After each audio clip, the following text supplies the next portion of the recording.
सभी को जय मसीह की। आप सभी का बहुत बहुत स्वागत जो आप हमारे साथ एक बार फिर से इस युवा फेलोशिप ऑनलाइन सर्विस में जुड़ने के लिए आप सभी का बहुत बहुत धन्यवाद। और हाँ, अभी समय होता है आराधना का, तो आइए हम लोग अपने मन को तैयार करें और इस समय हम लोग आराधना में जाएं। सभी को जय मसीह की। मैं इस दोपहर की घड़ी आप सभी का स्वागत करती हूँ और मैं विश्वास करती हूँ कि आप सभी बहुत अच्छे हैं, सुरक्षित हैं। तो क्यों नहीं आइए हम सारी बातों के लिए प्रभु का धन्यवाद करें और उसके नाम को ऊंचा उठाएं। यीशु तेरा नाम सबसे ऊंचा है। यीशु तेरा नाम सबसे ऊंचा है।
चुके उस नाम को सलाम करे।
प्रभु तू कहता है मैं जो हूं सो हूं।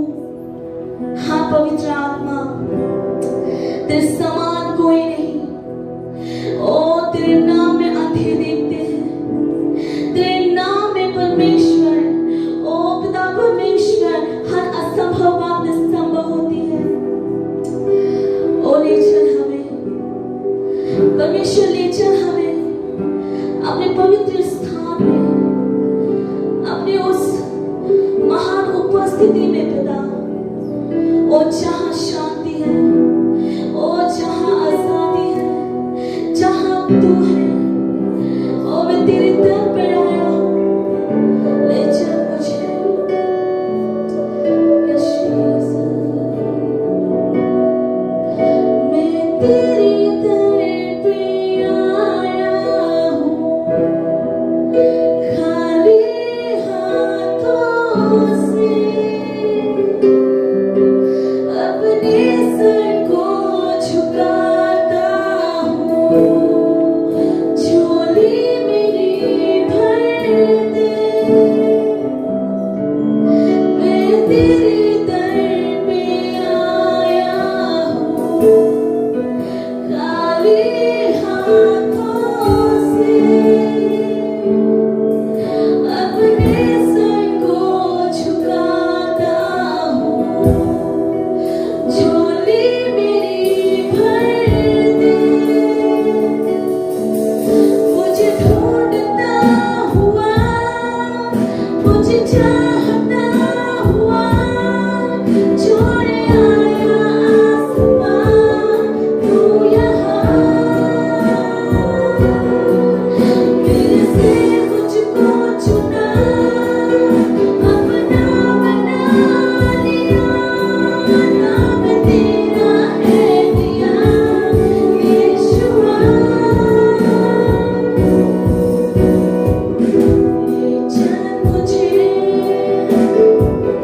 ले चल मुझे,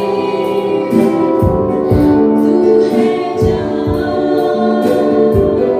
ले चल मुझे, ले चल मुझे, ले चल मुझे, हाथ थाम के मेरा।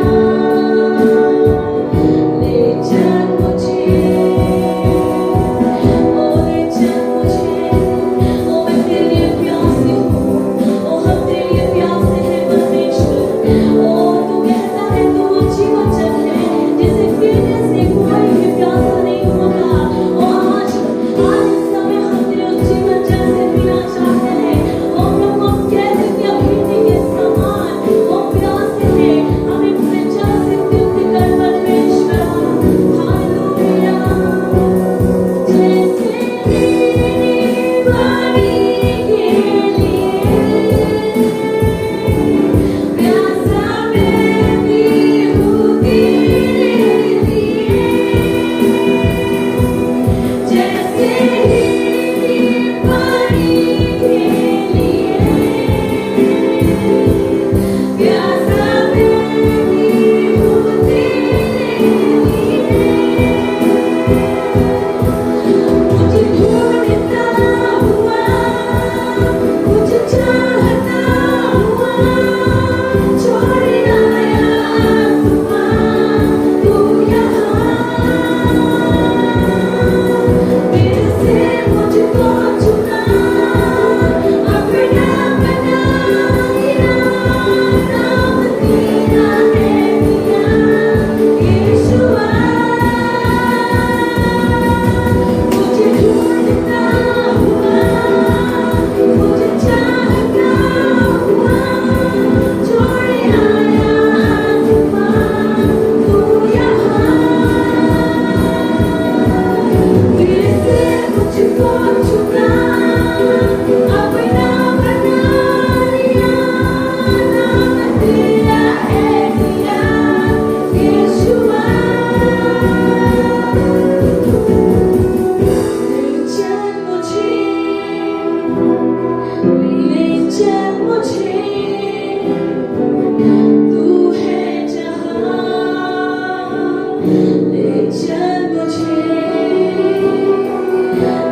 परमेश्वर राजा दाऊद कहता है कि तू मेरी चट्टान है, तू मेरा संस्थान है। हाँ परमेश्वर, हम कहते हैं कि तू मेरी चट्टान है। मैं उन जिंदगी के उन पलों में जब परमेश्वर और भंवरे उठती है और जब जिंदगी परमेश्वर उथल पुथल हो जाती है और जब कुछ नहीं दिखता परमेश्वर, मेरा सहारा तू है। ओ परमेश्वर, भंवर के बीच में तू कहता है थम जा, तू मेरी ताकत है, तू ही मेरा ईमान। भंवर के बीच में तू कहता है थम जा, तू मेरी ताकत है, तू ही मेरी शिफा। कर में तू साथ मेरे था, आज भी मेरे साथ है खड़ा। आने वाले कल में भी होगा, उठते हुए तूफानों में तू ही मेरी चट्टान। बढ़ते हुए लहरों में तेरे कदमों के निशान। कमानियों में तू कहता है उठ जा, यहोवा राफा। तू ही मेरी शिफा, बीमारियों में तू कहता है उठ जा, यहोवा राफा। तू ही मेरी शिफा। घर में तू साथ मेरे था, आज भी मेरे साथ है खड़ा। आने वाले कल में भी होगा, उठते हुए तूफानों में तू ही मेरी चट्टान। बढ़ते हुए लहरों में तेरे कदमों के निशान। उठते हुए तूफानों में तू ही मेरी चट्टान। बढ़ते हुए लहरों में तेरे कदमों के निशान।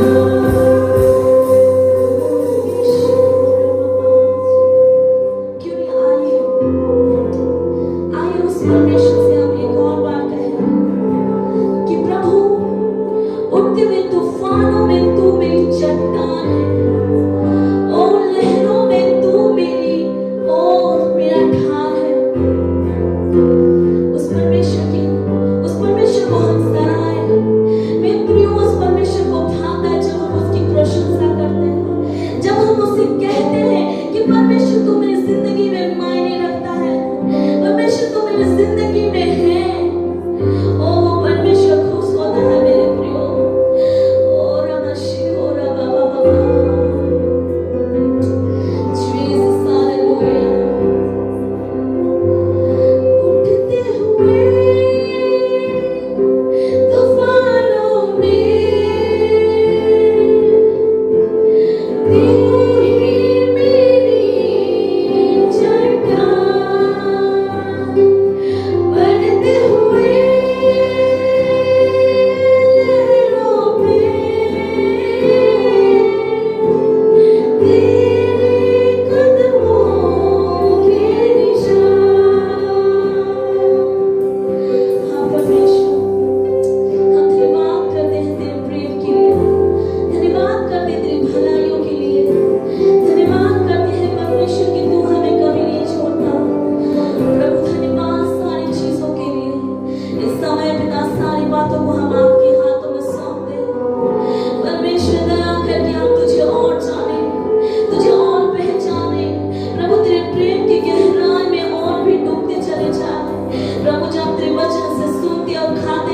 जीवन में उन्नति हो।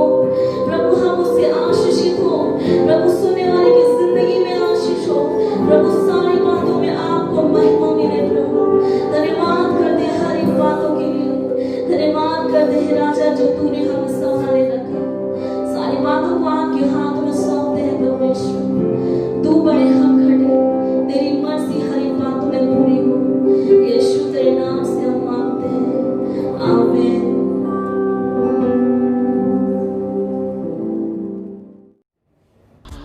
हम लोगों ने गवाही सुना और अभी समय होता है स्किट का। तो आइए हम लोग एक छोटा सा स्किट को देखते हैं।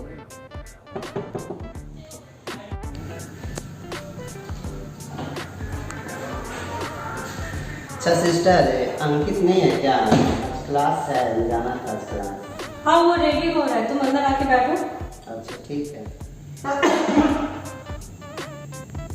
अरे यार इसे सर्दी है तो। हाँ खतरनाक, ये तो हम लोग भी पकड़ लेगा। हाँ हमें भी हो सकता है। उड़ जा।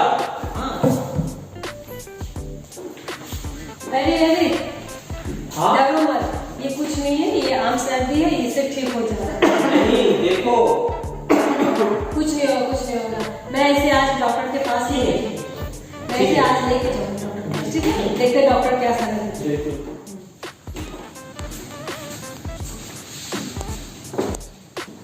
बताइए क्या समस्या? बोलो।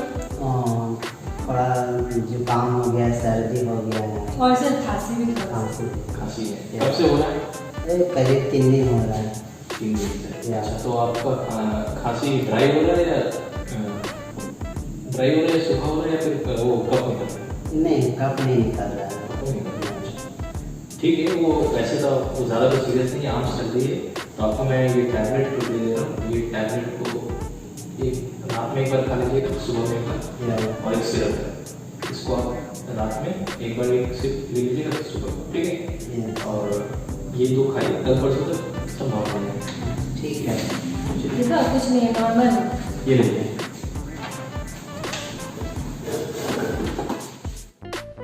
ये समय होता है स्पेशल सॉन्ग सुनने का। तो आइए हम लोग मिल के स्पेशल सॉन्ग को सुनते हैं।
और हाँ सब कुछ हो गया है, मगर एक चीज अभी भी बाकी है और वो है वचन, परमेश्वर का वचन। तो आइए हम लोग अपने मन को तैयार करें और अपने ध्यान को लगाए वचन की ओर। परमेश्वर में प्रिय भाई और बहन, आज के इस दोपहर के घड़ी में मैं आपके साथ फिर से उस परमेश्वर के पुत्र यीशु मसीह के नाम में आपके साथ मिलकर बड़ी खुशी का अनुभव प्राप्त करता हूँ। हालेलुया, परमेश्वर की महिमा हो। मैं नहीं जानता हूँ कि आप में से कितने लोगों ने बीते सप्ताह में उसके खेल में शामिल होने का अपने आप के जीवन में चाहत जताया। परमेश्वर की बड़ाई हो अगर आपने अपने जीवन में उसके खेल में शामिल होने का निश्चय किया है। परमेश्वर आपको आशीष दे और बढ़ाता जाए। आज मैं बातचीत कर रहा हूँ एकदम साधारण सा विषय, जबकि धीरे धीरे सर्दियों का मौसम आने पर है और ऐसी सर्दियों में हो सकता है कि साधारण सी सर्दी हमें लग सकती है और कई एक बार सर्दियाँ हमारे लिए बहुत ही नाजुक कर देने वाली बात ठहरती हैं और सर्दियों में कई एक बार हम अपने शरीरों को बेताब प्राप्त करते हैं। उसके चलते हमारे मन भी घबराते हैं, उसके चलते हम अपने आप में परेशान से रहते हैं। और मैं आज उसके विषय में बातचीत कर रहा हूँ, साधारण सर्दी का इलाज। साधारण सर्दी का इलाज। जानते हैं, सर्दी जब हो जाती है तो इसका सिम्टम जो है वो ये होता है कि नाक से पानी गिरना आरंभ होता है, फिर छींकें आती हैं, फिर हो सकता है नाक जाम हो जाता है या फिर शरीर में बहुतायत से दर्द होता है, कुछ करने का मन नहीं करता, सुगंध या सेंट प्राप्त करना हमारे लिए मुश्किल हो जाता है। हो सकता है कि कभी कभी ऐसा होता है कि बहुत ज़्यादा जब जकड़ जाते हैं तो आंखों से पानी गिरना शुरू हो जाता है और उसके चलते जाम होने के चलते नाक जब जाम हो जाती है सर्दी से तो सिर में दर्द भी होने लगता है, होंठ भी सूख जाते हैं, हो सकता है हल्का बुखार भी आना शुरू होता है और फिर खांसियां भी होती हैं और सांस लेने में परेशानी होती है। यह है सर्दी। लेकिन जब ये होती है तो कौन सी बातों का हमें ख्याल रखने की आवश्यकता है? इसका होना बहुत कॉमन है, बहुत साधारण सा है। शायद कभी कभी लोग बहुत सारे समयों में रात जगने के चलते जब नींद नहीं पूरी होती है तो भी कभी कभी हरारत होती है, उसके चलते अपने जीवन में सर्दी का अनुभव प्राप्त करते हैं। कभी कभी बहुत थकान होने के चलते भी, बहुत सारे काम करने के चलते थकान जब होती है तो भी लोगों को सर्दी का अनुभव होता है। जब ऐसा हो जाए तो करना क्या चाहिए? तब लोग अपने लिए दवाइयों का इस्तेमाल करते हैं, जिसके चलते वो चाहते हैं कि उनकी वेदना जो है, जो शरीर में तकलीफ हो रही है, उससे वे आज़ादी प्राप्त करें और वे पेन किलर्स लेते हैं। या कुछ समयों पर लोग अपने लिए विक्स एक्शन 500 लेते हैं सर्दी से इलाज प्राप्त करने के लिए। कभी कभी घरेलू नुस्खे भी इस्तेमाल किए जाते हैं। जब हमें सर्दियां हो जाती हैं तो हम चाहते हैं कि उनका इस्तेमाल करके हम जल्दी से उससे छूट जाएं, क्योंकि उसमें अच्छा नहीं लगता, उसमें रहना मजेदार नहीं होता है, हर समय एक तड़प सी बनी रहती है। सो हम अपने लिए घरों में थोड़ा सा गर्म पानी का भाप भी लेने की कोशिश करते हैं ताकि नाक खुल जाए। कभी कभी लोग अपने गलों की खराश को दूर करने के लिए गर्म पानी के साथ नमक डालकर उसका गौलगल करते हैं। कुछ लोग काढ़ा बना करके पीते हैं, इसलिए ताकि वे इस सर्दी से अपने जीवन में इलाज को प्राप्त करें, इस सर्दी के इफेक्ट से बच जाएं। मेरे प्रिय, ये बहुत दिनों तक नहीं रहती, लगभग 7 दिन से 10 दिन तक ही रहती है। और कभी कभी लोग जब इनसे निजात प्राप्त करने की कोशिश करते हैं तो चिकन का सूप पीते हैं या फिर गरम गरम चाय पीते हैं, जिससे वो चाहते हैं कि उससे वो जल्दी छूट जाए। नहीं जानता हूं कि आपने कभी सर्दी का अनुभव किया है कि नहीं, आप कैसा महसूस करते हैं? जब सर्दी हो जाती है तो कुछ लोग इस प्रकार के इनहेलर का इस्तेमाल करते हैं उसे खोलते हैं और जोर से लेकर के अंदर खींचते हैं। कुछ लोग दवाइयों का इस्तेमाल करते हैं, मेडिसिन का इस्तेमाल करते हैं। जब ज्यादा बढ़ जाता है तो विक्स बिपोरब भी निकाल करके लोग रखते हैं और उसको अपने नाक में भी लगाते हैं और गले पर भी इस्तेमाल करते हैं ताकि उनको राहत मिल सके।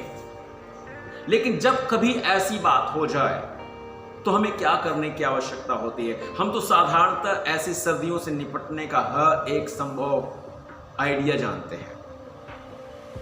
अगर ऐसा हो जाए, और आजकल के ज़माने में अगर ऐसा हो रहा है और आजकल के समय में ऐसा हो रहा है पैंडेमिक टाइम में, तो हमें और आपको और सतर्क होने की आवश्यकता है।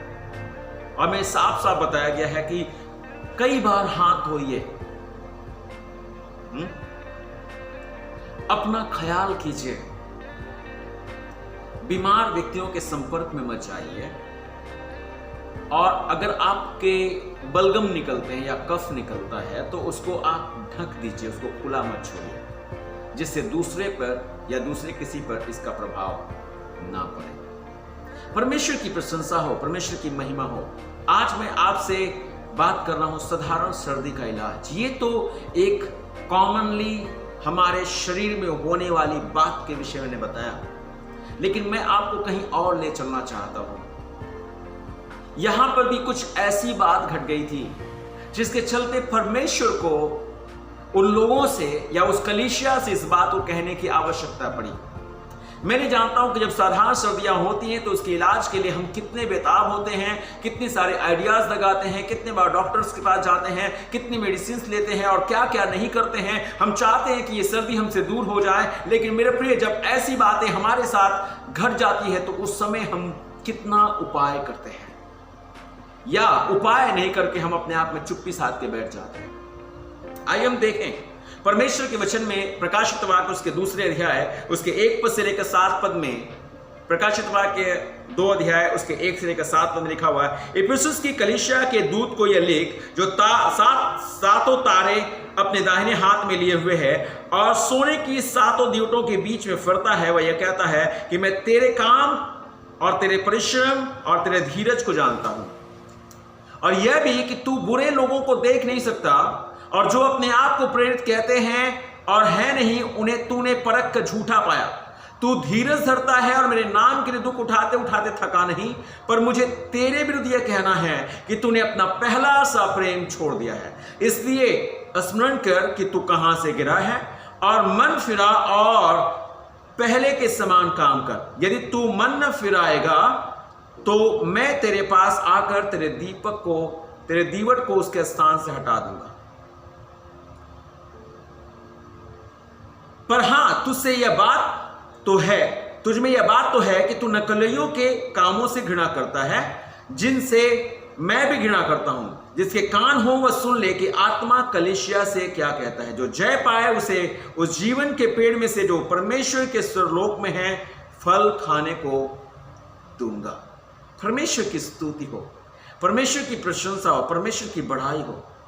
मेरे प्रिय, परमेश्वर के वचन को जब हम पढ़ते हैं, इस कलीसिया के विषय में बाइबल बताती है कि ये कलीसिया जिसके पास परमेश्वर ने अपने जन यूहन्ना के द्वारा ये पत्र लिखवाया, और ये 7 कलीसियाएं थी, और इनको 3 तरीकों से विभाजित किया गया है या 3 तरीकों से अनुवादित किया गया है। ये 7 संदेश प्रत्येक कलीसियाओं को व्यक्तिगत तौर से भेजी गई थी, क्योंकि यीशु मसीह उन कलीसियाओं के भीतर चल फिर रहे थे और उनसे व्यक्तिगत तौर से बातचीत कर रहे थे, उनकी कमजोरियों के विषय में और उनकी जरूरतों के विषय में, और उनका न्याय कर रहे थे।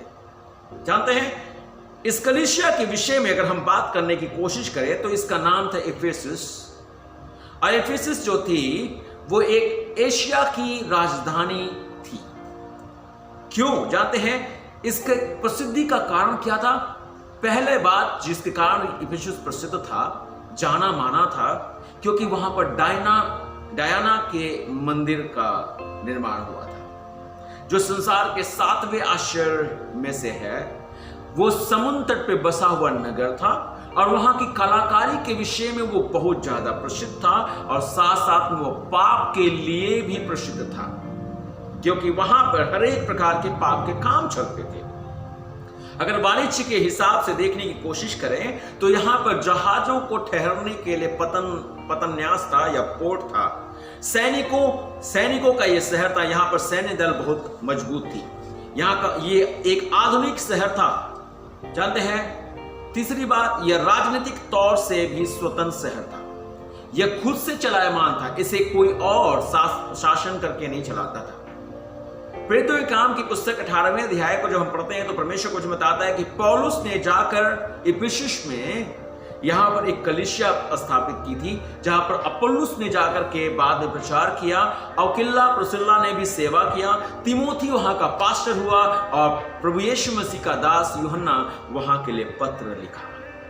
एक ऐसी कलीसिया जिसके विषय में बाइबल बताती है कि वो आत्मिक तौर से जागृत कलीसिया थी। हालेलुया। लेकिन उसी कलीसिया के विषय में परमेश्वर के पुत्र यीशु मसीह ने एक समस्या बता दी। यीशु ने कहा, और वो कहा कि इस कलीसिया में अभी एक बात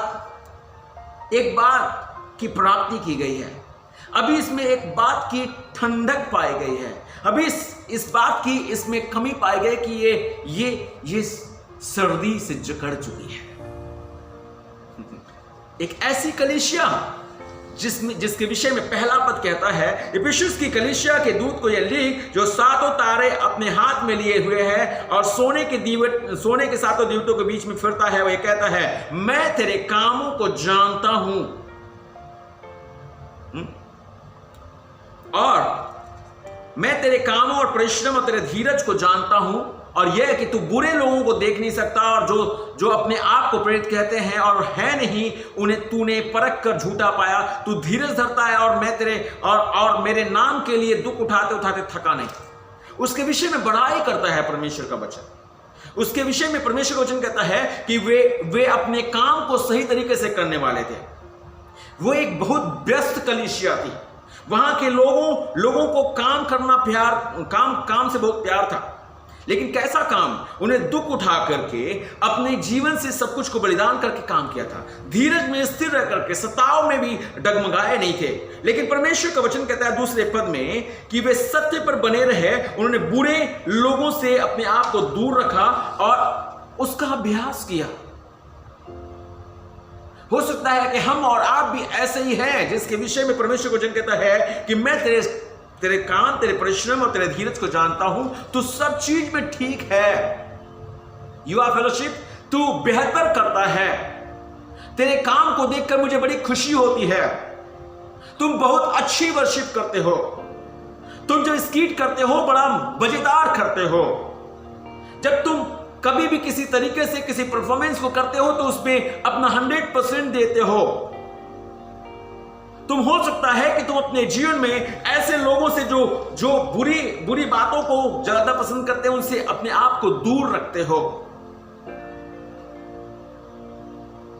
जानते हो, वो कलीसिया जिसने उन सेवकों से भी दूरी बनाया था, क्योंकि वे परखते थे उन प्रचारकों को, क्योंकि जो कोई प्रचारक वहां पर आता था सबको वो अपने साथ मिला नहीं लेते थे।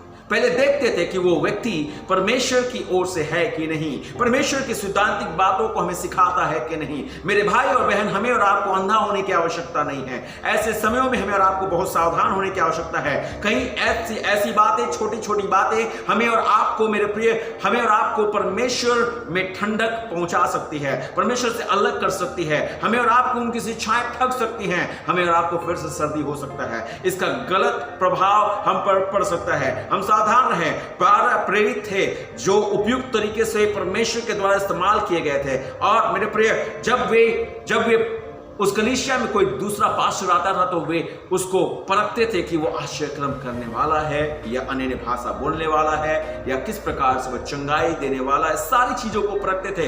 ऐसा नहीं अंधों के समान पीछे पीछे दौड़ने की आवश्यकता नहीं है। बहुत सारी बातों के पीछे जाने से हम थक सकते हैं। मेरे भाई बहन, बहुत सारी बातों के पीछे अपने आप को फंसाने से हम और आप सही मार्ग से भटक सकते हैं। इसीलिए परमेश्वर यहां पर उस कलीसिया को बोलता है, मैंने इन सब बातों में तुझे प्राप्त किया। हो सकता है कि आप अन्य लोगों के पीछे नहीं भागते, आप यीशु मसीह के पीछे चलते हैं, आप यीशु मसीह के वचन को पढ़ते हैं, आप यीशु मसीह के सत्य को लेकर के चलते हैं, लेकिन फिर भी परमेश्वर का वचन कहता है कि वे लोग ऐसे कलीसिया के लोग थे जो अपने जीवन में किसी भी परीक्षाओं में भी खड़े थे, शायद हो सकता है कि आप अपनी परिस्थितियों में, परीक्षाओं में भी खड़े रहे हैं, लेकिन 4 और 5 पद यहां पर बोलता है, 4 और 5 पद। लेकिन परमेश्वर वचन कहता है, देखिए ध्यान से, परमेश्वर का वचन हमें बताता है 4 और 5 में, पर मुझे तेरे विरुद्ध यह कहना है कि तूने अपना पहला सा प्रेम छोड़ दिया।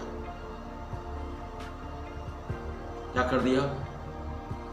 कलीसिया की बड़ी कमजोरी क्या थी?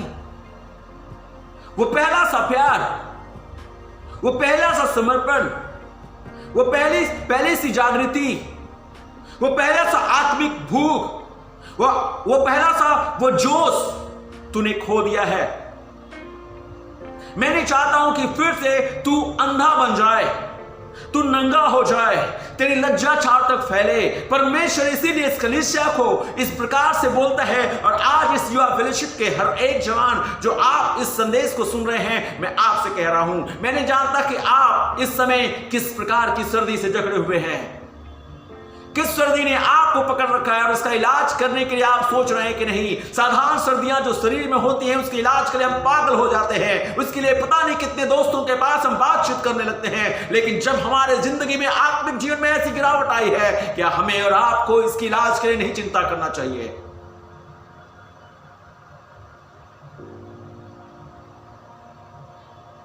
चौथा पद कहता है, परमेश्वर वचन कहता है, मुझे तेरे विरुद्ध यह कहना है कि तूने अपना पहला सा प्रेम, तूने पहला सा प्रेम, उसमें ठंडक आ गई है, तेरे प्यार में ठंडक पाई गई है, तूने वो, तुझमें से वो चाहत खत्म हो गई है।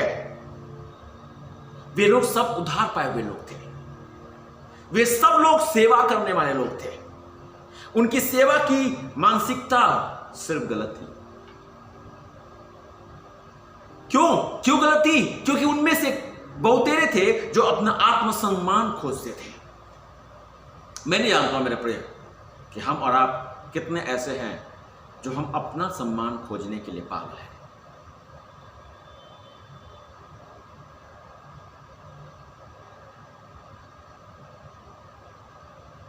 परमेश्वर का यह वचन जो हम पढ़ रहे हैं, वे अपने सम्मान को खोजने में पागल थे।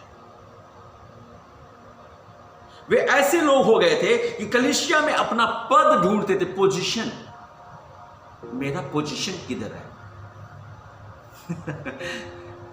ये आत्मिक ठंडक है मेरे प्रिय, ये वो सर्दी लग गई है जिसके चलते हम और आप सही तौर से प्रेम में नहीं पाए जाते। कहता है कलीसिया सिर्फ काम करने का जगह बन गया था। जस्ट मैं करूंगा तो मैं करूंगा, दूसरे को करने का हक नहीं है। नहीं नहीं नहीं नहीं नहीं हमें तो सतर्क होना है। कलीसिया अरे की है, परमेश्वर ने मुझे और आपको कलीसिया बनाया है।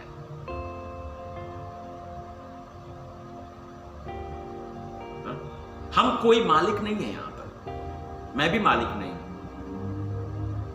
मैं एक सेवक हूं, एक दास हूं जिसको परमेश्वर ने सेवा करने के लिए रखा है, और मैं आपके साथ सेवा कर रहा हूं। लेकिन यह वचन बताता है कि उस समय वे अपने विषय में डरते थे, कहीं ऐसा ना हो कि मेरा पोजीशन चला जाए, या मेरी पदवी चली जाए, या मेरा यह स्थान कोई मुझसे छीन ले और मेरे से कोई आगे बढ़ जाए। ये कॉमन कोल्ड है मेरे भाई बहन, ये साधारण सर्दी है जिसका इलाज करना बहुत जरूरी है, जिसके चलते आप में मतभेद आ सकता है, आप में फूट आ सकती है, आप में दलबंदी आ सकता है, आप एक दूसरे से अलग हो सकते हो, कठोर हो सकते हो, आप में क्षमा करने की आत्मा नहीं पाई जाएगी। आप अपने आप में अपने आप को पाओगे कि मैं अपने आप को परमेश्वर से और उसके लोगों से अपने आप को दूर कर रहा हूं। जानते हैं प्रेम ही सबसे बड़ी बात है, लेकिन जब प्यार ही ठंडा पड़ जाए, जब लगन ही समाप्त हो जाए, जब चाहत ही समाप्त हो जाए, तो वे करते हैं तो उन्हें करने दो ना, मुझे करने की जरूरत क्या है?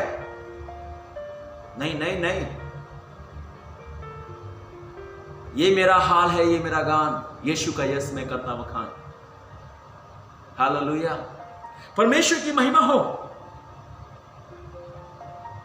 जानते हैं उन्होंने क्या खो दिया था?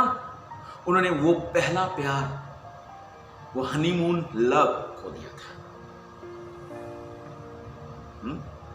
वो पहला प्यार जब हमने उद्धार प्राप्त किया था, वो प्रेम, वो उत्साह, वो जलन, वो जोश, वो उमंग जो हमारे अंदर थी, क्या अभी भी वो पाई जाती है या वो ठंडी पड़ गई है? उस समय हमें किसी को बोलने की आवश्यकता नहीं पड़ती थी। अगर हमें कोई रोकता भी था तो भी हम रुकते नहीं थे, अपने आप को पीछे नहीं रखते थे। लेकिन आज क्या हो गया है, जिसने हमें और आपको सिर्फ एक पद पर रोक दिया है। एक पद हम पढ़ते हैं और थोड़ी सी छोटी सी प्रार्थना कर लेते हैं। कभी कभी हम अपने लोगों के साथ संगति के लिए इकट्ठे होते हैं या फिर कॉन्फ्रेंस कॉल के लिए आते हैं। हमारे पास समय ही नहीं है, हम एक दूसरे के लिए बने नहीं हैं, हमारे पास समय की बहुत कमी पाई जा रही है। अन्य चीजों में हम फंस गए हैं।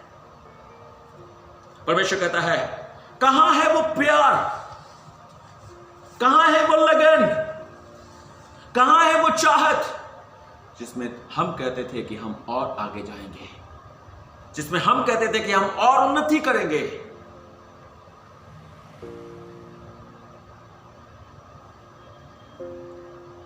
जानते हैं,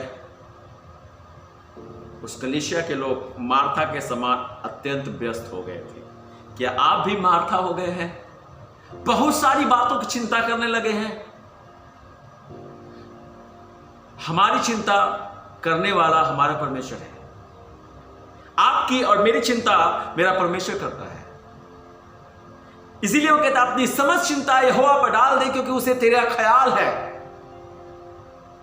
क्या आप अपने से अपनी चिंता कर सकते हैं और क्या बदल सकते हैं उसमें? चिंता करके, परमेश्वर वचन कहता है, चिंता करके हम एक घड़ी भी बढ़ा नहीं सकते और ना घटा सकते हैं। लेकिन मार्था चिंता करती थी। उसके पास यीशु के लिए समय नहीं था, उसके पास संगति का समय नहीं था, उसके पास उसके लोगों के साथ आकर के मिलने का समय नहीं था, उनसे बात करने का समय नहीं था, इतने व्यस्त थे। प्रेम की घटी बहुत आसानी से समझ में आ जाती है। जानते हैं, छोटे छोटे बच्चे समझ लेते हैं कि कौन मुझे प्यार करता है और कौन प्यार नहीं करता। जो कई बातों में कई तरीके से दिखाई पड़ता है। प्रकाशित वाक्य उसके 2 अध्याय उसके 5वें पद को हम थोड़ा सा पढ़ेंगे। 5वें पद में लिखा हुआ, इसलिए स्मरण कर कि तू कहां से गिरा है और मन फिरा और पहले के समान काम कर। यदि तू मन न फिराए तो मैं तेरे पास आकर तेरी दीवट को उसके स्थान से हटा दूंगा। आप सुन रहे? परमेश्वर ने उस कलीसिया को दबाव वाली चेतावनी दी, उसको जबरदस्त चेतावनी देता है।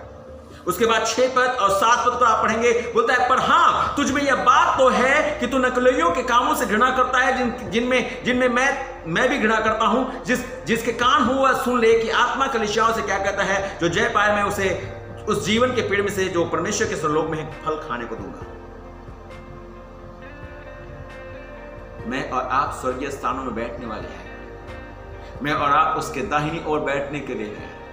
मैं और आप उसके साथ बैठ करके परमेश्वर की महिमा के लिए न्याय करने के लिए है और राज करने के लिए है।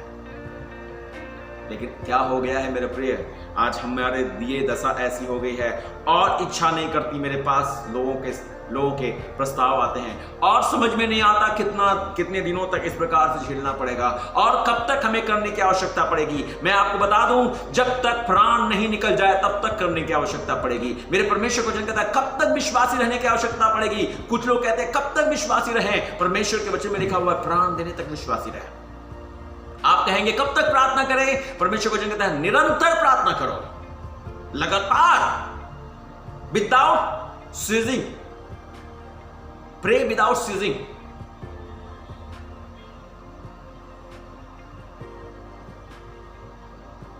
आज कैसी दशा है हमारे पास। कलीसिया को दबाव का विषय मिला। जानते हैं, प्रेम वही जो सर चढ़ के क्या करे, बोले, है ना। ऐसे ही होता है, हम लोग यही बोलते हैं, प्यार उसी को कहते हैं जो सर पे ऊपर चढ़ के क्या करे, बोले, जो छत के ऊपर से चिल्लाए, मैंने क्या किया है, प्यार किया है और मैं उसको प्यार करता हूं और मैं उसके प्यार में कभी भी पीछे हटने वाला नहीं हूं। अगर मेरे प्यार में कहीं ठंडक पड़ गई है तो आज ये चेतावनी सुने। और अगर आप चाहते हैं कि आप इस सर्दी से, इस जुकाम से, इस ठंडक से बच जाएं, तो उसका इलाज को समझ लें। यीशु मसीह कहते हैं उस कलीसिया से कि तुम्हारे सर्दी का इलाज हो सकता है। कैसे हो सकता है? बोलता है इसलिए स्मरण कर कि तू कहां से गिरा है। याद कर कि तू कहां गिरा था पहले। मैंने तुम्हें कहां से कहां लाया और तुम कहां पहले थे। प्रभु का वचन दूसरा पत्रस उसके 2 अध्याय उसका 10 पद कहता है क्या? हमें और आपसे वो कहता है कि पहले तो तुम कुछ भी नहीं थे, परंतु परमेश्वर ने हम पर दया किया और हमें अंधकार में से अपनी ज्योति में ले आया है। अब हम अंधकार में नहीं हैं। आओ मेरे प्रिय, ज्योति की संतान के समान अपनी जिंदगी को जिए। इसीलिए परमेश्वर वचन कहता है क्या कर? याद कर। क्या याद कर? बहुत सारी यादों में पड़े रहते हैं, बहुत सारी चीजों का याद आता है, लेकिन हमें यह याद नहीं रहता कि मसीह ने हमें कहां से बुला करके, अलग करके, निकाल करके अपनी महिमा के लिए खड़ा किया है। याद करो। ये जवान, आओ हम आज फिर से खड़े हो जाने वाले हो जाएं। थक नहीं जाएं मेरे भाई बहन, क्योंकि परमेश्वर अपने खेल में आपको शामिल कर चुका है। थक न जाए क्योंकि उसके खेल का मैदान अभी भी खाली है। मैं चाहता हूं कि आप आज उत्साहित हो जाएं और उसके कार्य को पूरा कर दें, उस खेल को पूरा करें, ताकि खेल में आप सफल होकर परमेश्वर को महिमा दें। आमीन। क्या आप कहना चाहते हैं मैं फिर से याद करता हूं और मैं गिरना नहीं चाहता, मैं उठना चाहता हूं?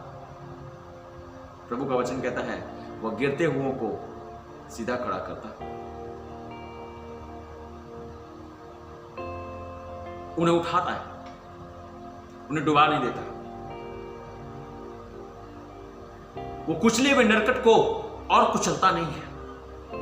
शायद आप कुचले गए हैं, शायद आपका मन टूट गया है, शायद आपकी सर्दी ने आपको आपके मन को तुच्छ कर दिया है, आपकी इच्छाओं को मार दिया है, शायद आपके मन में घबराहट उठ रही है, शायद आप उसके साथ जीने की इच्छा को खत्म होता हुआ देख रहे हैं अपने जीवन में, शायद आपके अंदर उसके साथ के लगाव में आप कमी प्राप्त कर रहे हैं। लेकिन वचन के अनुसार परमेश्वर वचन कहता है मेरे बेटे और बेटियां याद करो, मैंने तुम्हें उस अंधकार में से अद्भुत ज्योति में बुलाया है ताकि तुम उसके गुणों को क्या करो? प्रकट करो। क्या सर्दी ज्यादा हो गई है? आओ याद करें, इलाज शुरू हो चुका है। आओ इस इलाज को ले ले। नंबर 2, दूसरा बात कहता है मन फिरा। क्या कर? मन फिरा। हालेलुया। यूहन्ना 1 अध्याय, पहला यूहन्ना 1 अध्याय उसके 9 पद में परमेश्वर वचन कहता है यदि हम अपने अपराधों को और अपने पापों को उसके सामने मान ले तो वो हमारे अपराधों और पापों को क्षमा करने में विश्वास योग्य और धर्मी है। परमेश्वर के साथ हम सही हो जाएं। कई एक बार मेरे प्रिय अपने पाप को या अपने मन को फिराने के लिए लोगों को बड़े कठिन परिस्थितियों से होकर जाना पड़ता है। कुछ लोग तो अपनी बातों को तब मानते हैं जब उनको दबाव दिया जाता है, बार बार बोला जाता है तूने ऐसा क्यों किया, तूने ऐसा किया है और हमें बताओ। और तब वो व्यक्ति बताता है, लेकिन उसका परिणाम क्या होता है जानते हैं? उसका परिणाम हमारे लिए खतरनाक है और विनाश लाता है। क्योंकि अकान ने पाप किया और अकान के चलते उसके पूरे घराने के लोगों को आग में झोंक दिया गया। उसको दबाव देकर के पूछने की आवश्यकता पड़ी थी और उसने जब जवाब दिया तो उसका परिणाम हुआ सब लोगों ने मिलकर उन्हें पथरवाह किया, उनको सारी वस्तुओं के साथ फूंक दिया। कुछ लोग अपने जीवन में मन फिराते हैं सुझाव से। दूसरे लोग सुझाव देते हैं भाई मान जाओ, बहन मान जाओ, सुधर जाओ, छोड़ दो, और तब वे छोड़ते हैं जैसा दाऊद ने किया था। और उसका परिणाम क्या हुआ? उसने अपने अनमोल चीज को खोया, उसका बेटा उसने खो दिया।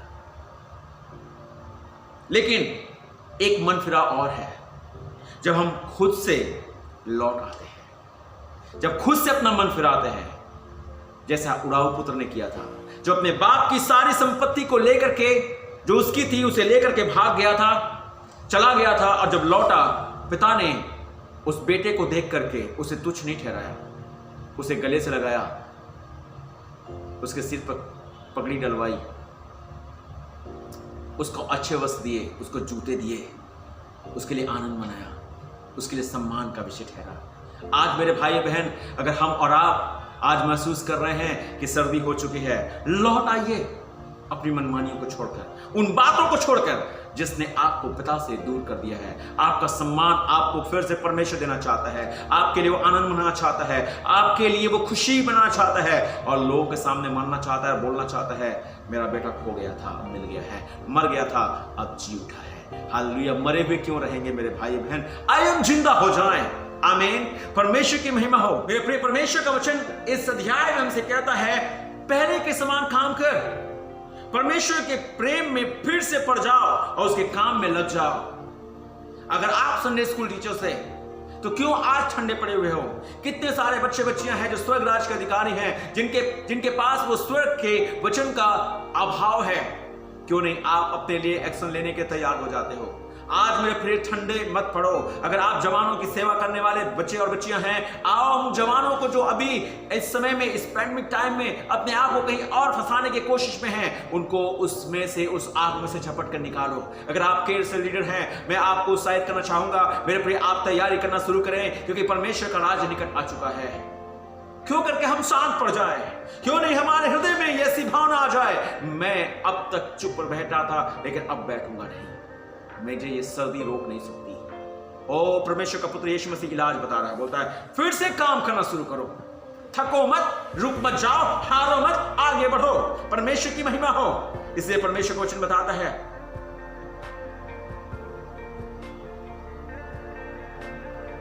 हटा देना। परमेश्वर का वचन कहता है कि मैं, ऐसा ना हो कि मैं आकर तेरे सामने से वो दीपक जो तेरे सामने रखा था, मैं उसको तेरे सामने से हटा दूं।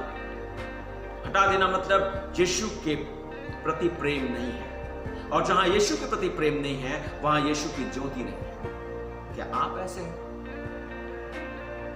तो आज इस ट्रीटमेंट में शामिल हो जाइए। आइए हम लौट आए, आइए हम चले आए।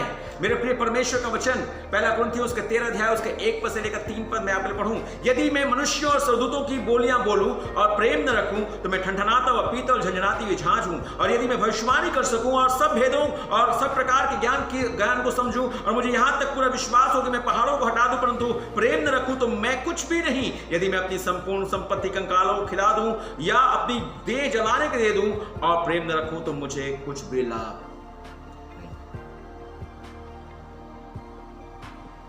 प्रेम नहीं है तो ज्योति नहीं है, और ज्योति नहीं है तो मरा हुआ है।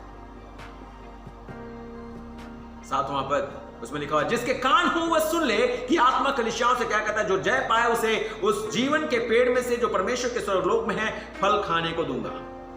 प्रेम संपूर्णतः व्यक्तिगत हो। अगर मैं और आप कहते हैं कि हम और आप उसे प्यार करते हैं तो यह व्यक्तिगत प्यार हो। यीशु ने इफिसुस की कलीसिया से कहा, यह वही प्रेम है जो होना चाहिए। क्या आप महसूस करते हैं जो प्यार आप करते हैं, क्या वो सच में वही प्यार है जो हम और आप पहले करते थे? या आप वो सब काम जो करते हैं वो क्यों करते हैं? अगर ये यीशु से प्रेम नहीं करते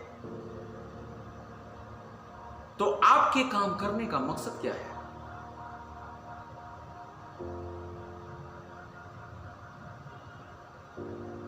हमारा मकसद गलत है, हमें और आपको सावधान होना है। यीशु ने उनसे कहा कि स्थिर रहो, जब तुम जय पाओगे तो मैं तुम्हें इनाम दूंगा तथा जीवन के पेड़ के फल में से खाने को दूंगा। यह कैसी आशीष है मेरे भाई और बहन, यह बहुत ही अद्भुत आशीष है। जब उसने हमारे लिए सब किया है तो क्यों कर हम उससे प्रेम ना करें? यदि आपको प्रेम की जागृति या सर्दी का इलाज चाहिए तो अभी भी यीशु हमें और आपको बुला रहा है और कहता है, क्या कर, स्मरण कर, याद कर, मन फिरा, पहले के समान काम कर, अन्यथा मैं अपने तेरे सामने से वो दीपक हटा दूंगा। फिर से लौट आ। क्या आप कहेंगे, परमेश्वर मैं तेरे पास आना चाहता हूं, मैं चाहता हूं कि मेरा इलाज हो जाए, मैं चाहता हूं कि मैं ठीक हो जाऊं और तेरे लिए जी सकूं। मेरी इस कमजोरी के लिए मैं क्षमा चाहता हूं, मैं अपनी कमी को छोड़ना चाहता हूं, मैं इन सारी बातों को त्यागना चाहता हूं और आपके लिए सचेत होकर के जीवन जीना चाहता हूं। प्रभु आप मेरे जीवन को स्वीकार कीजिए। अगर आप ऐसा कहते हैं, परमेश्वर आप पर दया करेगा और आपको कहता है स्थिर रहो, मैं तुम्हें जीवन के पेड़ में से खाने को दूंगा। हालेलुया। हम और आप अपनी सर्दी का इलाज पा चुके हैं। अगर हमने और आपने इन बातों को महसूस किया है कि यहाँ पर हम गिरे हुए थे, आज परमेश्वर आपका इलाज कर चुका है। परमेश्वर की महिमा। आइए अपनी आंखों को बंद करें। स्वर्गीय परमेश्वर, हम धन्यवाद करते हैं, अपने बच्चों के साथ हो, अपनी मदद इनके लिए भेज, अपनी आत्मा के द्वारा इन्हें तैयार कर, ताकि तेरी बातों को ये संजो कर अपने जीवन में ले सकें और इनके जीवन से तुझे महिमा आदर मिले। रहम कर परमेश्वर, जब इस वचन के द्वारा पिता परमेश्वर लोग अपने जीवनों को तैयार करते हैं, तू आदर और इज्जत को प्राप्त करें। मेरे स्वामी, हम ठंडे नहीं, हम पिता परमेश्वर ठंड से जकड़े हुए नहीं, ओ खुदा बाप बीमार पड़े हुए नहीं, अकड़न से जकड़े हुए नहीं मेरे पिता परमेश्वर, सर्दियों के चलते पिता परमेश्वर निश्वास फेंकने से डरने वाले नहीं, परंतु पिता परमेश्वर ओ खुदा बाप आप में स्वाधीन होकर के जीने वाले हो जाए। प्रभु शांति और चैन दीजिए, अनुग्रह कीजिए, ताकि आज जिन्होंने अपने जीवन में आज महसूस किया है कि ऐसी कमियां रह गई हैं हमारे साथ, प्रभु उन सबको निकाल दें। प्रभु दया कर, ताकि मेरे पिता परमेश्वर, क्योंकि तू हमारे अपराधों को ढांकने वाला परमेश्वर है, तू हमारे पापों को क्षमा करने वाला प्रभु है। हम पर दया कर और पिता परमेश्वर अपना ले, अपनी महिमा को ग्रहण कर, अपनी शांति दे। धन्यवाद करते हैं, तेरी महिमा करते हुए सारी विनती प्रार्थना यीशु नाम से मांगते हैं। आमीन, आमीन, आमीन। परमेश्वर आशीष दे। अगर आपके जीवन में कोई भी समस्या है, कोई भी प्रॉब्लम है, तो स्क्रीन पर जो नंबर आ रहा है आप उस पर हमसे कांटेक्ट कर सकते हैं और बात कर सकते हैं। धन्यवाद।